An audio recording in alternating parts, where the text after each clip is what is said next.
Have you ever wondered what games you should keep or you should lose? Find out here at Purge Reviews. Mickey's Christmas Carol is one of my favorite Christmas specials. Growing up as a young child, Mickey's Christmas Carol is one of my favorite Christmas specials to watch, and I look forward to it every year.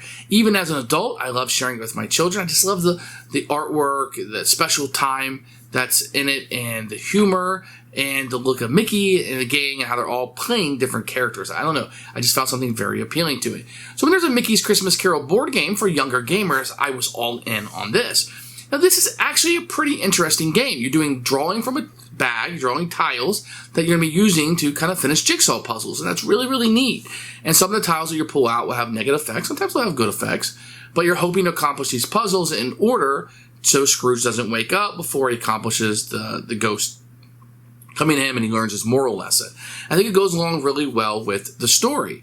The game itself is easy enough for younger gamers to be able to play, and I like the addition of jigsaw puzzles into the board gaming world. I think it works really well in this game. There is some luck as you're just kind of pulling from a bag and hoping for the best in some cases, but you can press your luck because you can draw 1 or even up to 5 tiles if you want to. So you kind of have that, oh, should I get more, maybe get something better, or just be happy with what I got? Because you definitely don't want those special action tiles to come out most of the time. But it has the look of the Christmas Carol, Mickey's Christmas Carol. I think it looks fantastic. As the puzzles come together, they come in full, they are kind of black and white. Then as you put the puzzle pieces down, they're in full color. And I think it has a vibrancy to it. And I really, really like the look of this game. For a children's game, this game is very unique. It has some things in it we haven't seen before. Although it has some familiar aspects to it, I think they really nailed this one. We're having a lot of blast with this one. This is one we're definitely going to keep. Family favorite. Even the older kids like this one. So even though it says 4+ on it, the older kids can also enjoy this one. This has been a huge hit and one I highly, highly recommend. Check out Mickey's Christmas Carol. Here's Disney's Mickey's Christmas Carol game. Comes in a nice sized box here. I really like the size of this box. And you can see on the box, it really shows you the game, which is a fantastic addition. So we open it up. You're going to see all the spaces used. You're going to get a rule book, which we'll take a look at in a few minutes. I should point out that the inside of the box, this is really neat. There's a lot of care that was taken with this game. I think it's worth showing off. So here's the clock, which will be when Scrooge is going to bed and when he'll wake up. You're going to get a nice little bag, which will have the tiles that you'll be using. Oh, there's Scrooge. Hey, Scrooge, this is the standee that you'll be using, which is great. It's all you need. And you have these nice, thick tiles that will be in here. Then you're going to get a number of puzzle pieces. And I wanted to show you one put together. So here's what it'll be like. And you just kind of put your puzzle pieces in. You can see it's faint behind it. When you put it in, it's all colored up. And they fit right in there. So this is a great addition to the game. So there you are. That's the components. Components are really good. The artwork is great. I love the look of this game. I love the way the artwork works. And you're going to get 6 of these puzzles. Keep in mind, you're only going to use 4 in any given game. So we'll up the difficulty level by far to be able to have additional one of these. Nice little touch. Here is the rule book. You can see a nice little picture there of the Mickey's Christmas Carols. You can get a picture of the contents over here and set up a little small picture and a QR code if you want to learn how to play it. It shows you the objective on your turn and what the special tiles will do in the game. Completing the puzzles, how that works, and the end of the game, and how to get a little bit more challenging experience. You probably need less than 5 minutes to read through this book. As you can tell, it's in full color with plenty of pictures and some examples throughout, and each of the tiles will be explained to you as you go. Excellent job as Funko always does with their rule book.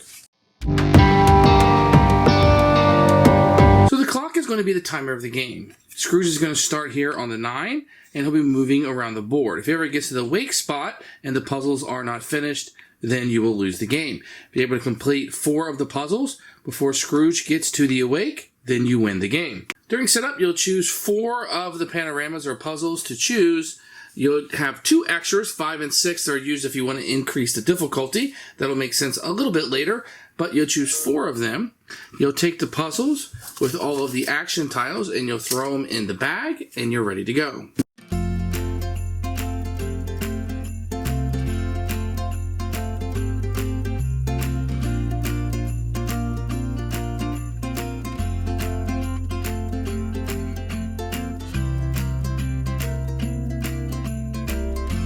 On your turn, you can draw up to 5 tiles from the bag. So if you wanted to draw a tile, you could stop and place this out. Now, if you want to keep going, you may do so. So let's go back to the bag. and continue to draw.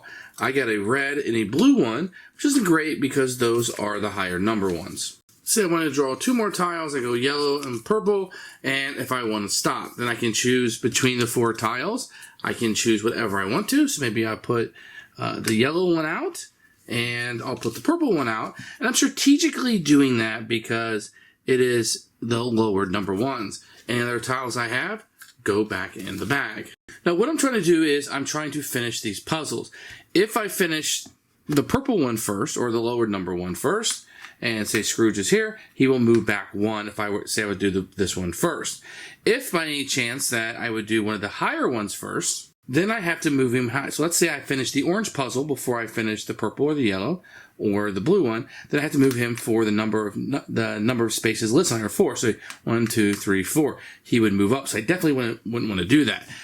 And that's why the 5 and 6, which are optional ones that make them more difficult, is a little bit more difficult because you have to move 5 and 6 spaces instead of a maximum of 4. So why would you just draw 5 tiles every time? Because you have these action tiles that might come up. So this one says move Scrooge 1, play all other tiles, return this tile to the bag. So let's say you're in a situation where the board looks like this, and I've drawn 3 of these oranges, and now I've drawn this. Well, not only do I have to move Scrooge up 1 space on his tracker, but now I have to play all other tiles and return this tile to the bag. So now instead of maybe putting 2 of these down, I have to place 3 of these tiles that are not good for me. And then this one would go back into the bag. So that can be very devastating to a turn. Then you have this tile that says move Scrooge 1 and play all other tiles. So it'll work exactly as we just did. You move Scrooge 1 space closer to being awake, and I have to play all the tiles. The only difference between this tile and this one is this one doesn't go back into the bag. So once it's out of the game completely. I would just get rid of that. Where the first one I showed you has to go back into the bag. So this tile is one that can actually help you. What this is going to let you do is ignore all special tiles this turn and return them to the bag. So this allows you to draw 5 tiles knowing you're going to be able to pay the best 2. You don't have to worry about any of these tiles coming out and hurting you, because if you draw any, they're going to go straight back into the bag. That can be super helpful to accomplish your goals. So that's what's going to happen. You're going to draw these tiles, and you're going to play the best ones that you can each turn, hoping you're able to complete the puzzle in order so Scrooge doesn't wake up on this track. And that's how you play Mickey's Christmas Carol. Who should buy this game? Anybody with a little gamer for sure. But I think even the older gamers in my family, I have a 10 and 12-year-old, had a lot of fun with this one. It's a good little game that a family can enjoy. It also has the Mickey Christmas Carol on it, so if you're a fan of that or just Christmas in general, I think this will definitely hit the bill for you. It does go along with the film special fairly well, and I feel like adding of jigsaw puzzles with the drawing from the tiles from the bag really hit a home run here. This is what I would definitely recommend you check out. Mickey's Christmas Carol, it's a keeper for us.